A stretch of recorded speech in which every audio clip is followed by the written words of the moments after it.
Okay, so are you ready? Let's dive into these articles about using AI to write scientific articles. It seems like you're really interested in how AI can speed up the research process. Oh, it's a fascinating field. We're seeing a lot of innovation in how AI can help researchers be more efficient, but of course, there are important considerations to keep in mind. Yeah, that makes sense. You sent over articles about specific AI tools, the ethics of using AI in research, and some tips for making the most of these technologies. Let's unpack all of this and see what we can uncover. Sounds good. Let's start with how AI is being used across the entire research workflow. Imagine if you're starting a new research project. Traditionally, you'd spend countless hours digging through journals and databases, Yeah. but now AI can actually act as your super-powered research assistant. Tools like Consensus and SciSpace can scan thousands of articles and pinpoint the most relevant ones. That's amazing. So they can even like pull out key findings and things like that. Yeah. Exactly. And it doesn't stop there.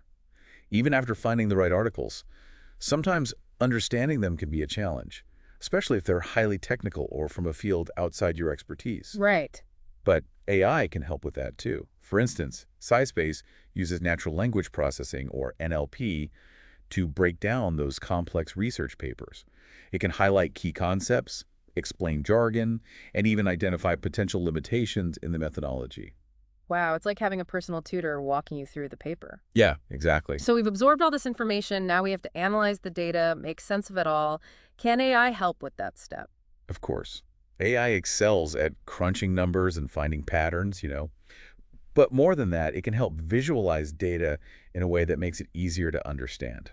Okay, so you're talking about things like interactive charts and graphs that highlight trends and relationships. Exactly. They can make your findings much clearer and more impactful. Okay, I'm sold on the research and analysis part, but can AI really help with the actual writing of a scientific article? It might seem like a pretty big leap, but AI-powered writing tools are becoming incredibly sophisticated. For example, Simplified can generate drafts, translate languages, and even tailor your writing style to a specific journal or audience. Wait, hold on. Tailor writing style, how does that work? Let's say you're submitting to a journal that prefers a very concise and formal tone. Simplified can analyze your writing and suggest edits to make it more concise and formal. It helps you meet the journal's specific requirements. Oh, that's really impressive. It sounds like Simplified could be a lifesaver for researchers who struggle with writing, or even if you just want to make sure your work is as clear and impactful as possible. But what about all those PDFs researchers have to wade through? You're talking about the bane of every researcher's existence, right? Mhm. Stacks of PDFs, each containing potentially valuable information buried within pages of text. But there's an AI tool for that too. Really? Human Chat PDF is designed specifically for working with PDFs. It can quickly extract key ideas and summaries from research articles. So it can save you hours of reading and note-taking. Okay, that's just amazing. So we've talked about tools that can help with research, analysis, and even writing. What about the final stages of the research process? Can AI lend a hand with review and editing as well? Of course, some AI tools are being developed to act as virtual peer reviewers. They can analyze your manuscript, point out potential issues with methodology or results, and even suggest improvements to your discussion section. So it's like having an extra set of highly trained eyes on your work before you submit it for publication. Right. Wow, AI seems to be touching every stage of the research process. Let's dive a little deeper into some of these tools. We've mentioned Consensus a few times. What makes it so unique? What's fascinating about Consensus is that it goes beyond just finding articles. Yeah. It actually tries to give you specific answers to your research questions. Okay. So imagine you're wondering, what's the most effective treatment for a particular condition? Consensus can analyze hundreds of studies on that topic and synthesize the evidence into a concise answer. That's incredible. It sounds like Consensus could be a game changer for researchers who need to quickly get up to speed on a topic or find definitive answers to specific questions. But how does it actually work? Does it just pull quotes from different articles? It's more sophisticated than that.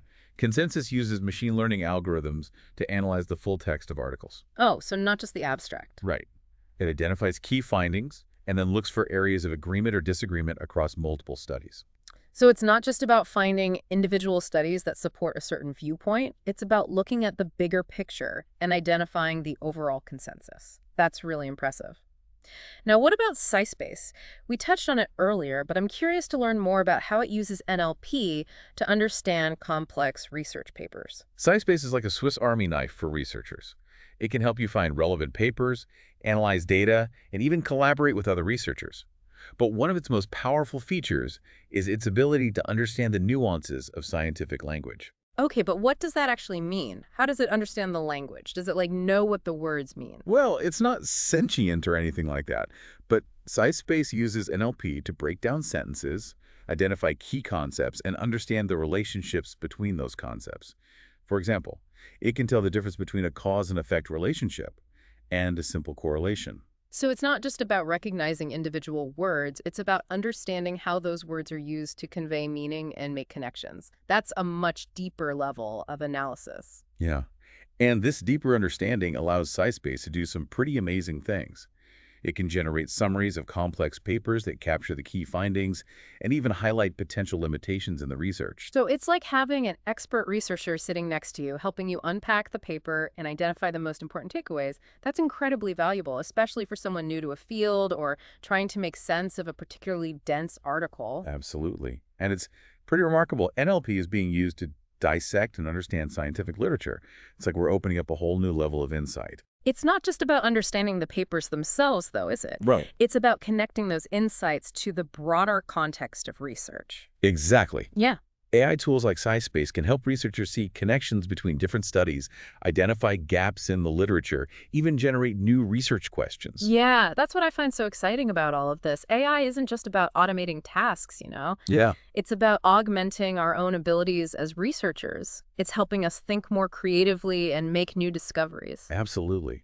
And it's not just about individual researchers working in isolation either. Yeah. AI has the potential to foster a more collaborative and interdisciplinary approach to science. Now, that's a really interesting thought. How do you see AI facilitating collaboration in research? Well, imagine a world where researchers from different fields could easily share their data and insights using AI-powered platforms. That's a cool idea. Yeah, So instead of being siloed in their own disciplines, researchers could leverage AI to connect with others who are working on similar problems, even if they're using different methodologies or speaking different scientific languages. exactly. AI could help break down those barriers and foster a more interconnected research community. That's a powerful vision. And it's not just about connecting researchers who are already working in similar fields, right? AI could also help us identify unexpected connections between seemingly disparate areas of research. Absolutely. AI algorithms can analyze massive data sets and identify patterns that humans might miss. This could lead to new collaborations and breakthroughs that would have been impossible before. It's like AI is helping us see the forest for the trees, connecting the dots in ways that we never could have imagined on our own. Exactly. And that's what makes this field so exciting. We're just beginning to scratch the surface of what's possible with AI in scientific research. Okay, so we've talked a lot about the potential benefits of AI, but what about some of the potential pitfalls? What are some things that researchers should be cautious about when using AI? Well, one thing to be mindful of is the potential for bias in AI algorithms. AI models are trained on data, and if that data is biased, the model will reflect those biases. So garbage in, garbage out, as they say. How can researchers mitigate that risk? Well, it's crucial to be aware of the potential for bias and to critically evaluate the data that's being used to train AI models. Researchers should also consider using multiple AI tools with different strengths and weaknesses to get a more well-rounded perspective. Makes sense. Diversity of tools and perspectives is important, just like in any other area of research. What other potential pitfalls should researchers be aware of? Another concern is the issue of over-reliance on AI. These tools are incredibly powerful, but they shouldn't be seen as a replacement for human expertise and critical thinking. It's about finding the right balance, right? Using AI to enhance our abilities, but not becoming overly dependent on it. Exactly. Researchers should always be skeptical of AI-generated results and use their own judgment and expertise to validate the findings. AI should be a tool that supports human researchers, not the other way around. Yeah, that's a really important point. We need to remember that AI is still a relatively new technology, and there are still a lot of unknowns. But that's also what makes it so exciting. There's so much potential for discovery and innovation. I completely agree. It's a time of great opportunity for researchers who are willing to embrace AI and explore its possibilities. So for those researchers who are intrigued and want to start incorporating AI into their work, what are some practical steps they can take? Well, first and foremost, I'd recommend familiarizing yourself with the different types of AI tools available.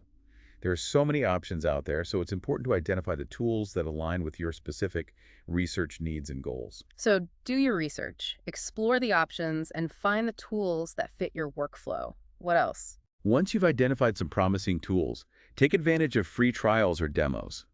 This is a great way to get a feel for how the tools work and whether they're a good fit for your research process. So hands-on experience is key. You need to try out the tools to see if they're user-friendly and if they deliver on their promises. Exactly. And don't be afraid to experiment. Try out different combinations of tools or tweak the settings to see what works best for you. It's about finding what clicks for you. There's no one-size-fits-all approach when it comes to AI. Absolutely. And I think it's also important to connect with other researchers who are using AI. This could be through online forums, social media groups, or even just informal conversations with colleagues. Yeah, networking and knowledge sharing are so important, especially in a field that's evolving as rapidly as AI. You got it. By connecting with others, you can learn from their experiences, get tips and tricks, and stay up to date on the latest developments. It's like building a community of practice around AI and research, sharing best practices and supporting each other. Exactly. And that sense of community can be invaluable as we navigate this new frontier of scientific exploration. Speaking of new frontiers, I've been thinking about the potential of AI to not just change how we do research, but to actually change the way we think about science itself. That's a fascinating thought. What do you have in mind? Well, imagine if AI could help us see connections and patterns that are invisible to the human eye. So using AI to identify hidden relationships in data that might lead to new scientific discoveries. Exactly. Or what if AI could help us challenge our own assumptions and biases, leading to more objective and rigorous research? That's a fascinating idea. Using AI as a tool for critical reflection to help us question our own preconceptions and biases. Exactly. It's like having an AI thought partner, constantly pushing us to think more deeply and critically about our work. I love that, an AI thought partner. It's a provocative image. And it speaks to the transformative potential of AI to not just augment our abilities, but to actually reshape our understanding of science itself. Yeah, it's mind-blowing, isn't it, to think that AI could help us unlock entirely new ways of thinking about the world and our place in it? It is. And it's a reminder that we're still in the early stages of this journey. The possibilities are truly limitless. Okay, before we get too carried away dreaming about the future, let's bring it back to the present. We've covered a lot of ground in this deep dive. What's the one key takeaway you'd like listeners to remember? For me, the most important thing is to approach AI with a sense of both curiosity and caution. AI is an incredibly powerful tool, but like any tool, it can be used for good or for ill. We need to be thoughtful about how we use it and always keep the human element at the center of the research process. Curiosity and caution. I love that. We need to be excited about the possibilities, but also aware of the potential pitfalls. It's a balancing act for sure. It is, and it's a balance that will continue to evolve as AI technology advances. The key is to stay engaged in the conversation, to ask questions, and to be open to new ways of thinking about research and writing. And perhaps even new ways of thinking about science itself. Yeah, it really is. Like AI is giving us this whole new lens through which to view the world, helping us see things that maybe we wouldn't have been able to on our own. Exactly. It can really expand our horizons, challenge our assumptions, lead us down new paths of inquiry. So as we kind of wrap up this deep dive, let's bring it back to you, the listener. We've talked about a lot of things, specific AI tools, the impact of AI on the future of science. What are some concrete steps you can take today if you're interested in using AI in your research? Okay, well, first, I'd encourage you to think about your current research process and identify the areas where AI could be most helpful. I mean, are you spending countless hours on literature reviews? Are you struggling to analyze complex data sets? Or maybe you're looking for ways to improve your writing and make your research more impactful. So pinpoint your needs and explore the tools that are designed to address those specific challenges. Exactly. And there's a wealth of resources available online. You can find comparison charts, user reviews, and even free trials of many AI tools. Well, that's great. So don't be afraid to, dive in, experiment, try out different tools, play around with the settings, and see what works best for your individual workflow. Right. Yeah. And remember, you don't have to go it alone. There are vibrant online communities of researchers who are using AI, sharing their experiences, and offering support to each other. That's great. So it's like we're all pioneers in this new frontier of AI-driven research. We're learning from each other, shaping the future of science together. That's a great way to put it. And as we continue to explore this frontier, it's so crucial that we remain mindful of the ethical implications of using AI. We've touched on this throughout our conversation, but it's worth reiterating. AI should be a tool that empowers researchers, not replaces them. Right. We need to ensure that AI is used responsibly, transparently, always with human oversight and critical thinking. Absolutely. The goal is to harness the power of AI while preserving the integrity and rigor of scientific inquiry. So, as we conclude this deep dive into the world of AI and scientific writing, I want to leave you with a sense of both excitement and responsibility. Excitement for the incredible potential of AI to accelerate discovery and innovation. And a sense of responsibility to use these powerful tools ethically, thoughtfully, making sure that they serve the greater good of science and society as a whole. Yeah, it's an exciting time to be a researcher. I can't wait to see what amazing discoveries are ahead of us. Absolutely, me too. And if you're ever feeling overwhelmed by the rapid pace of change in this field, just take a deep breath, reconnect with that sense of curiosity, and dive in. Because the future of science is being written right now, and you have the opportunity to be a part of it. That's it for this deep dive. We hope you've enjoyed the journey, and we encourage you to continue exploring this fascinating world of AI and scientific writing. Until next time, keep learning, keep innovating, and keep pushing the boundaries of knowledge.